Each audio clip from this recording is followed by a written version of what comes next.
Hey guys, so today you and I are going to talk about trust and performance. So let's get into it.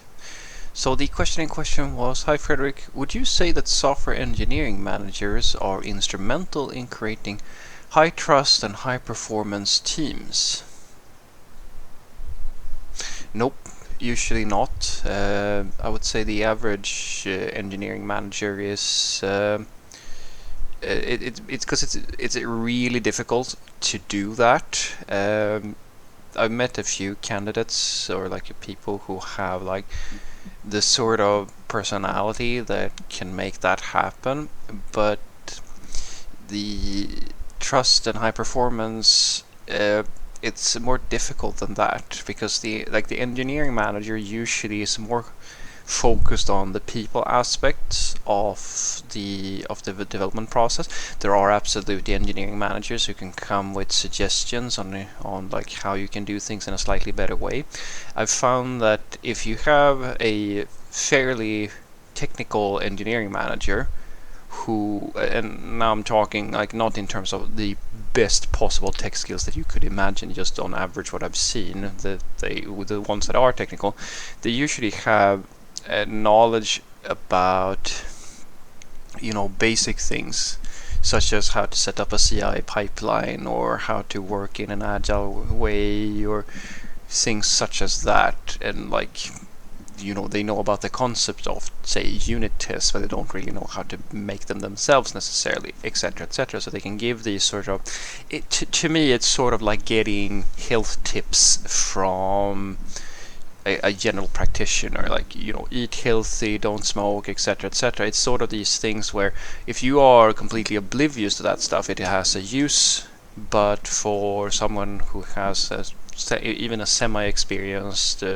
software developer will already know most of that stuff. And so the other part, when it comes to high trust, that's absolutely something that can be built in.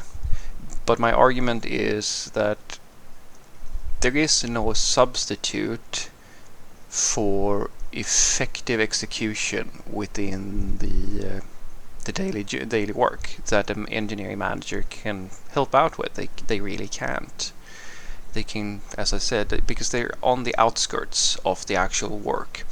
I've only seen the trust and the performance coming in it comes when two things are in place, and one of them the engineering manager can help with. One is that there is a sensation of openness, if that makes sense, like people can talk to each other, and most of the time the normal way that happens on average is that you have some type of retrospective or somewhere where people can share their thoughts and ideas on how things are going or how they want to talk about things, etc., etc.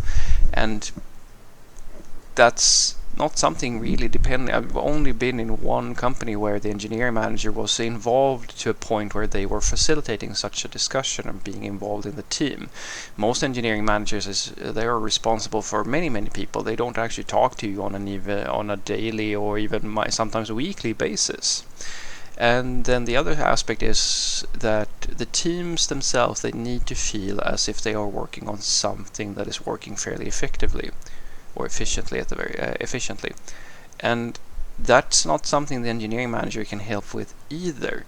It's really down to having the right software developers or having a really good tech lead or someone like that in the team who really knows how to structure the code, knows how to give tips, knows how to make people improve, and so forth and so forth. They can guide them and make each person feel as if, yeah, I can talk to my coworkers about anything and I feel as if we're doing good work.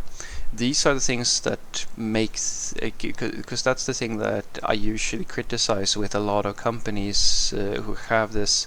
Well, I'm not saying a lot of companies, but a lot of people in general, they think that feel good stuff is going to bridge the sensation of disappointment that people have when they're forced into a situation that they don't really like or where things aren't really being developed in a good way. And I've never seen that happen. It's never sustainable. It's the way, I suppose the way to describe it is that it does not matter how many feel good trips to the pizzeria the kids have in football or baseball or whatever they're playing, right? If they always lose all the time, it is sooner or later going to start hurting, and it's going to feel pointless to continue trying to do a good job. Same goes for situations where you reward nonsense things, where like you get praise for absolutely everything for no reason.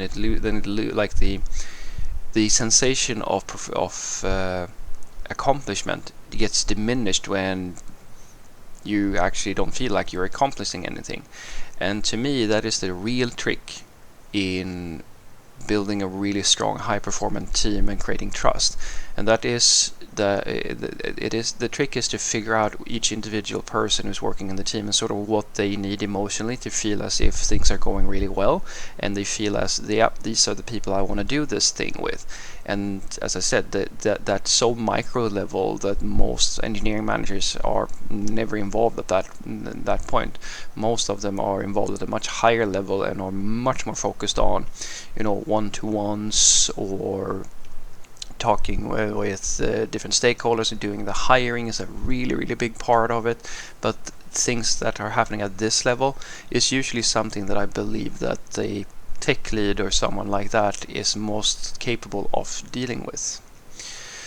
So what I want you to take away from this is that no, I don't really think that engineering managers on average are very suited for building high trust and high performance teams. They can absolutely, I've seen it happen. I've seen engineering managers who have been involved here and there in a way that where this made a lot of sense, where they were actually embedded into the team and they could really foster this sort of environment, which I think is great, and they can bring a lot of value in terms of building a good atmosphere for people to be in. But on average, I think that it's more effective for you to put that responsibility on the tech lead or someone who is closer to the code. And that's why I argue that it's so important that you understand that each team needs at least one or two people who have this ability to actually lead, if that makes sense, to do a good job in that arena. And it's very difficult to find people like that, because you basically need an individual who has the maturity and the skills to understand where people are at, dealing with everything from juniors all the way up to seniors, and at the same time has the skills to actually make meaningful contributions to the code, because the developers that work within the team, they usually feel it's very important that you don't have to have it in the team lead per se, but someone in the team needs to have an idea on how do we meet success, how do we make this thing work, because no amount of trust and camaraderie is going to bridge that things are always blocked, or everything is always moving really slowly, or things are always breaking in production, etc., etc. That stuff stacks on. You can't pick here. You have to have a bit of both, I will argue, and you have to be fairly involved at all the way down to the code level in many cases to make meaningful contributions here. Have a great day.